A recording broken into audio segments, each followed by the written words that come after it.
जगदीश अपनी पत्नी सुधा और दोनों बच्चों मुन्ना और गुड़िया के साथ अंदर बैठा था।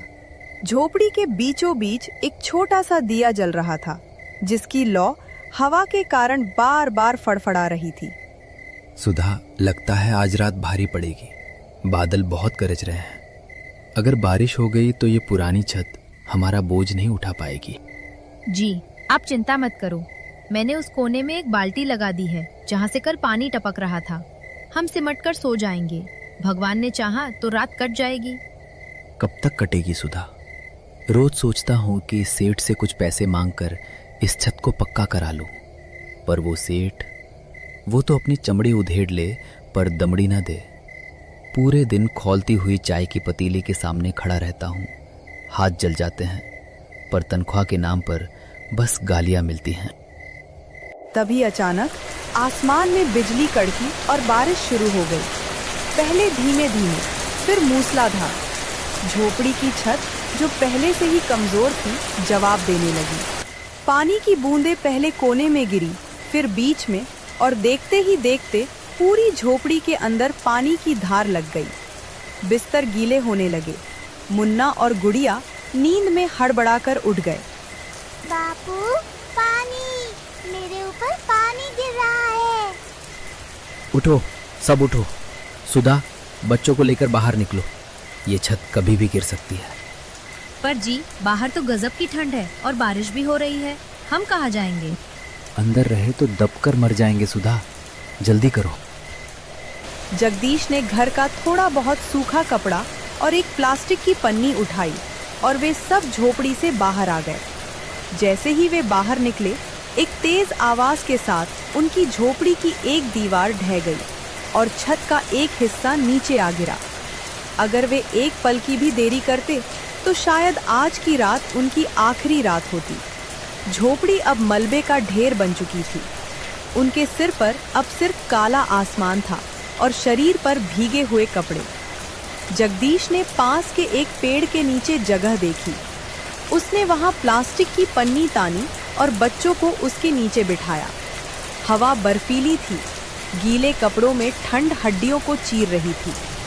चारों एक दूसरे से चिपक कर बैठ गए। जगदीश ने अपनी फटी हुई जैकेट उतारकर मुन्ना और गुड़िया को ओढ़ा दी और खुद सिर्फ एक बनियान में ठिठुरता रहा। बापू, बहुत ठंड लग रही है। दांत किटकिटा रहे हैं। कुछ नहीं होगा मेरे शेर, बस सुबह होने वाली है। सूरज निकलेगा तो सब ठीक हो जाएगा। रात किसी तरह गुजरी, लेकिन सुबह अपने साथ मुसीबत लेकर आई। जब सूरज की पहली किरण दिखी तो मुन्ना का शरीर आग की तरह तप रहा था। उसे तेज बुखार था। वह बेसुध पड़ा था। जी, देखिए मुन्ना को क्या हो गया। इसका माथा तो तवे जैसा जल रहा है, आंखें भी नहीं खोल रहा। कुछ करो जी, वरना मेरा बच्चा। हे भगवान, इतना तेज बुखार। इसे अभी डॉक्टर और दवाई की जरूरत है। सुधा, तू यहीं बच्चों के पास रह। मैं अभी सेठ के पास जाता हूँ। वो कुछ पैसे दे देगा तो मैं दवाई ले आऊंगा। जी, जल्दी जाना। बच्चे की हालत देखी नहीं जा रही। जगदीश नंगे पैर कीचड़ से सने रास्तों पर दौड़ता हुआ सेठ करोड़ीमल की दुकान पर पहुंचा। सेठ अभी दुकान खोलकर गल्ले की पूजा कर रहा था। जगदीश की हालत देखकर सेठ ने नाक सिकोड़ी। सेठ जी, गजब हो गया। अरे क्या हुआ? सुबह सुबह मुंह उठाकर आ गया अपशकुन करने। अभी बोहनी भी नहीं हुई और रोना शुरू कर दिया। मालिक, कल रात मेरी झोपड़ी गिर गई। हम पूरी रात बारिश में भीगते रहे। मेरे छोटे बेटे मुन्ना को बहुत तेज बुखार चढ़ गया है मालिक। वो बेहोश पड़ा है। मुझे कुछ पैसों की सख्त जरूरत है। डॉक्टर को दिखाना है। तो मैं क्या करूं? मैं यहाँ धर्म खाता खोलकर बैठा हूं क्या? जब देखो पैसे पैसे करता रहता है। अभी पिछले हफ्ते तो 50 रुपए ले गया था। मालिक, वो उधार मेरी तनख्वाह से काट लेना। आज अगर आपने मदद नहीं की तो मेरा बच्चा मर जाएगा। मुझे 500 रुपए दे दीजिए मालिक। मैं आपके पैर पकड़ता हूँ।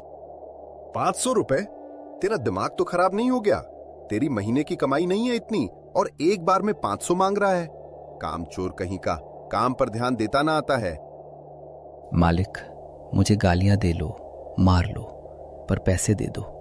मैं दिन रात काम करूंगा, आपकी दुकान झाड़ूंगा, झूठे बर्तन भी मांजूंगा, पर मेरे बच्चे को बचा लो। जगदीश की आंखों में आंसू और लाचारी देखकर भी सेठ का दिल नहीं पसीजा, लेकिन उसे लगा कि अगर आज इसे पैसे नहीं दिए तो कल दुकान कौन खोलेगा। ये ले और दफा हो जाए यहां से। याद रखना, ये खैरात नहीं है। अगले 3 महीने तक तेरी तनख्वाह में से हर रोज पैसे काटूंगा, और अगर कल काम पर नहीं आया तो ब्याज लगा दूंगा। जा अब। भगवान आपका भला करे मालिक, मैं कल पक्का आऊंगा। जगदीश ने 500 रुपए मुट्ठी में भींचे और डॉक्टर के पास दौड़ा। डॉक्टर ने मुन्ना को देखा, एक सुई लगाई और कुछ दवाइयां दी। जगदीश दवाई लेकर वापस अपनी टूटी हुई झोपड़ी की तरफ भाग रहा था कि रास्ते में उसे अपना बचपन का दोस्त रमेश मिल गया।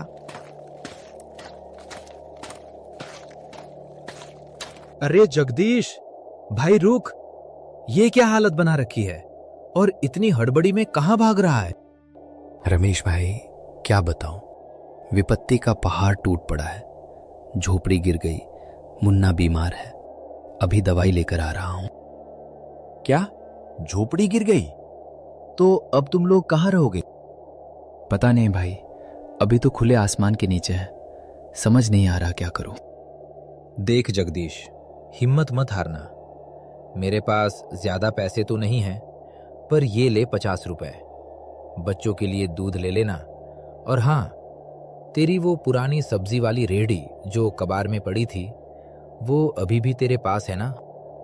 हाँ भाई, वो तो वहीं पड़ी है मलबे के पास।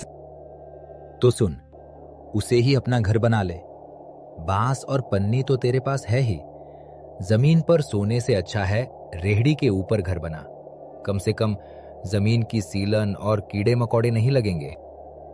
तू सच कह रहा है भाई, मेरे दिमाग में ये बात आई ही नहीं। मैं अभी जाकर इंतजाम करता हूं। जगदीश दवाई लेकर सुधा के पास पहुंचा। मुन्ना को दवाई दी गई। कुछ देर बाद मुन्ना की सांसें सामान्य होने लगीं। सुधा ने पास ही पड़े ईंटों के चूल्हे पर गीली लकड़ियों को फूंक फूंक कर जलाया और सूखी रोटी सेकी। उन्होंने वहीं बाहर बैठकर रूखी सूखी रोटी खाई। खाना खाने के बाद जगदीश में एक नई ऊर्जा आ गई। उसने अपनी पुरानी 4 पहियों वाली लकड़ी की रेहड़ी को मलबे से बाहर निकाला।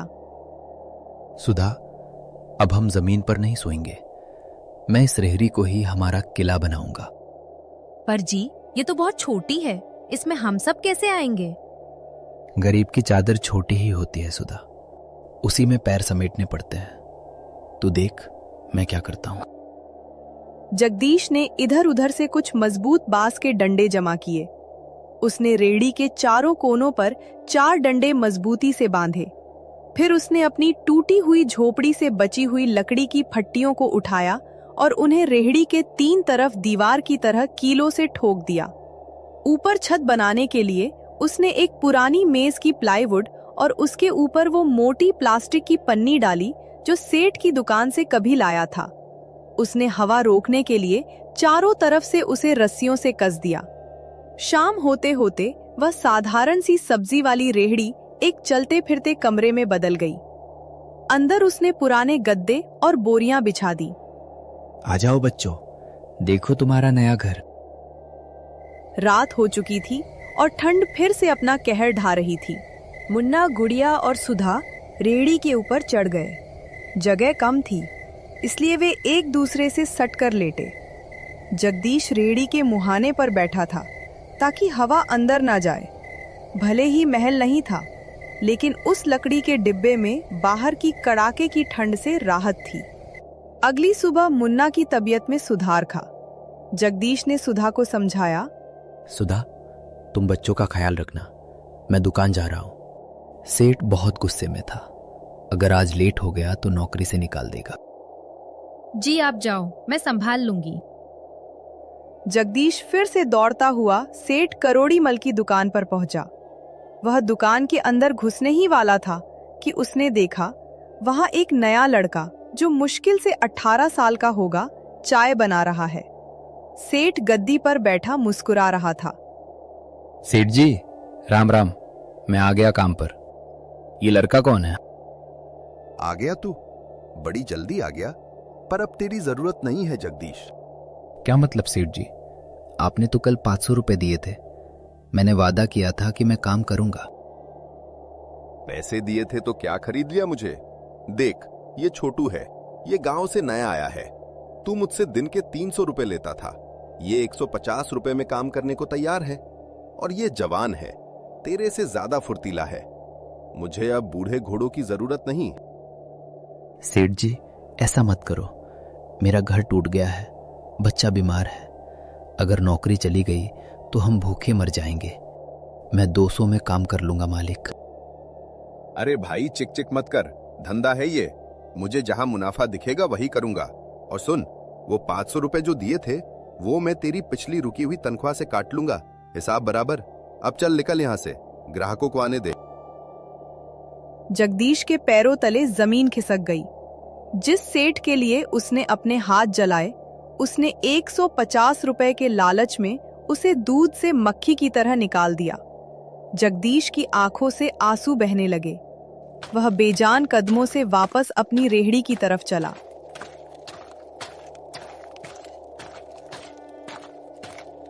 दोपहर हो चुकी थी। जगदीश सिर पकड़े अपनी रेहड़ी के पास बैठा था। सुधा ने उसका चेहरा देखकर सब समझ लिया। क्या हुआ जी? सेठ ने कुछ कहा क्या? उसने मुझे निकाल दिया सुधा। उसे सस्ते में दूसरा मजदूर मिल गया। अब हम क्या खाएंगे? मुन्ना की दवाई कैसे आएगी? मैं हार गया सुधा, मैं हार गया। ऐसे कैसे हार दे? आप मेरे वो वाले जगदीश नहीं हो जो मुसीबतों से डर जाए। याद है जब बापूजी ने शादी से मना किया था, तब भी आप डरे नहीं थे। पर अब क्या करूं? कौन देगा मुझे नौकरी? हमें किसी की नौकरी नहीं करनी। आप दुनिया की सबसे अच्छी चाय बनाते हो। सेठ की दुकान तो आपके हाथों के जादू से चलती थी। लोग सेठ के पास नहीं, जगदीश भाई की चाय पीने आते थे। तो हम खुद की चाय बेचेंगे। ये रेहड़ी है ना, इसी में बच्चे रहेंगे और इसी के बाहर हम अपनी दुकान लगाएंगे। पर सामान के लिए पैसे कहाँ से आएंगे? ये मेरी माँ की आखिरी निशानी है, इसे बेच दो। इससे चाय पत्ती, दूध और चीनी आ जाएगी। हम अपना धंधा करेंगे, किसी के आगे हाथ नहीं फैलाएंगे। सुधा, तू लक्ष्मी है, तू सच में लक्ष्मी है। मैं तुम्हारी लौंग को बेचकर पैसे लाऊंगा। जगदीश ने वो लौंग बेची। उसे 2000 रुपए मिले। उसने एक पुराना स्टव, एक पतीली, कुछ कांच के गिलास, चाय पत्ती, चीनी और दूध खरीदा। शाम हो रही थी। उसने अपनी रेहड़ी, जो अब घर बन चुकी थी, के ठीक बाहर एक छोटी सी लकड़ी की मेज लगाई। उस पर स्टव रखा। जैसे ही चाय उबलने लगी, उसकी खुशबू हवा में तैरने लगी। ये खुशबू गुलामी की नहीं, आजादी की थी। आओ भाई, गर्मा गर्म चाय, कड़क चाय, जगदीश भाई की स्पेशल चाय। सड़क से गुजरते हुए कुछ मजदूर जो ठंड से ठिठुर रहे थे, खुशबू सूंघ कर रुके। अरे भाई, बड़ी मस्त खुशबू आ रही है, एक कटिंग देना। अभी लो भाई साहब। वाह, क्या स्वाद है। सेठ की दुकान पे भी ऐसी चाय नहीं मिलती थी।